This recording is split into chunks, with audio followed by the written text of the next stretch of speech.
Once upon a time, in the kingdom of Titania, there lived a beautiful princess. If you thought a character like Fat Princess was out of her depth in a game like PlayStation All-Stars, think again. Everyone's favorite obese royalty holds her own just fine in Sony's new brawler, with a variety of her own direct attacks, combined with some much-needed help from friends familiar to anyone who played her game on PlayStation Network. Her assault begins with her Royal Scepter, which is affixed to the square button on your DualShock controller. Pressing square and holding it with no analog stick movement lets her bash her enemy, but if you press towards your foe while doing it, Fat Princess will lay into her target, sending him into the air to start a devastating juggle. Follow it with another up and square attack while airborne to send your foe hurtling even higher. Pressing down and square will allow you to trip nearby enemies with a quick swipe of the scepter. Using the triangle button, Fat Princess gets her rather large body in on her attacks. Mash the triangle button while standing still and she'll twirl around and bash on the ground, which can injure all enemies around you.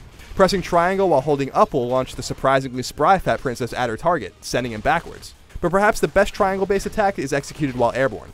Jump and then press down and triangle as you descend to smash the ground. A great move to combine with a further onslaught in order to build up meter rapidly. The circle button is where things get interesting. This is the button Fat Princess uses to call forward her protectors. The circle button alone or while pressing up calls forth her trusty mage, who will launch a fireball forward or upward respectively. To call her sword-wielding warrior, press towards your enemy while pressing circle. And should you want to call her explosive expert to plant a bomb, press down and circle and wait for someone to walk into it.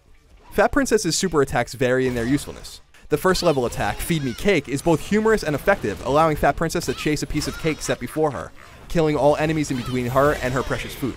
The second level attack, Ride the Chicken, allows Fat Princess to do just that.